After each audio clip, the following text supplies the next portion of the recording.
Une fille qui m'a amené au bowling, qui m'a dit un samedi soir, oh, on va jouer au bowling, tu viens? Moi j'étais plutôt branché sport d'équipe, du coup la première soirée je ne suis pas allé. Et le samedi d'après, obligatoirement elle m'a redemandé, elle m'a dit ah, viens avec nous, et elle a vraiment insisté, et là voilà, j'ai démarré comme ça. Et ça a accroché tout de suite, quoi.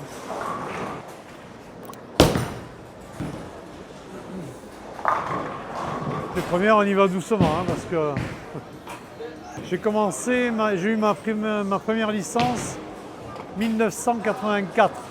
Ça ressemble énormément au golf, hein, le bowling. Mais il y a tellement de petits paramètres, hein, tout est dans le détail. Voilà. Le bowling, j'adore ça, quoi. J'adore ça parce qu'un tout petit détail fait la différence sur un adversaire.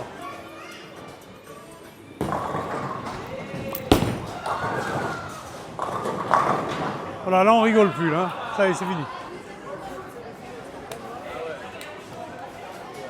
Le practice est terminé, maintenant on rigole plus. Hein. Pour la compétition, j'ai démarré assez vite. Hein. J'ai démarré en 84 et en 85, j'ai attaqué les premiers championnats. L'objectif, c'était vraiment l'équipe de France, quoi, hein, voilà.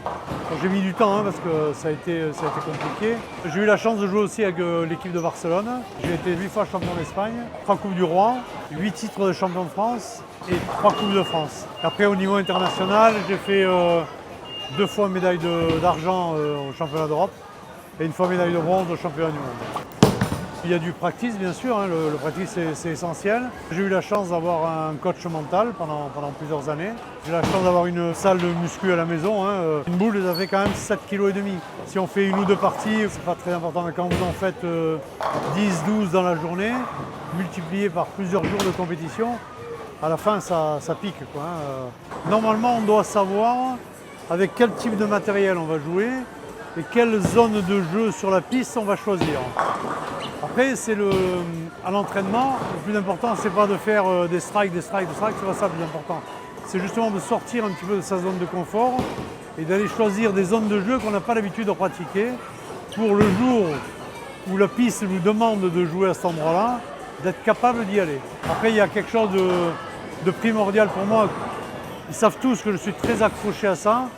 La première boule, c'est important, mais la deuxième, c'est encore plus important. C'est quand on fait 8 ou 9, il en reste toujours 1 ou 2 à descendre. Et c'est là où c'est important. La différence, très souvent, se fait là. C'est la répétition du geste.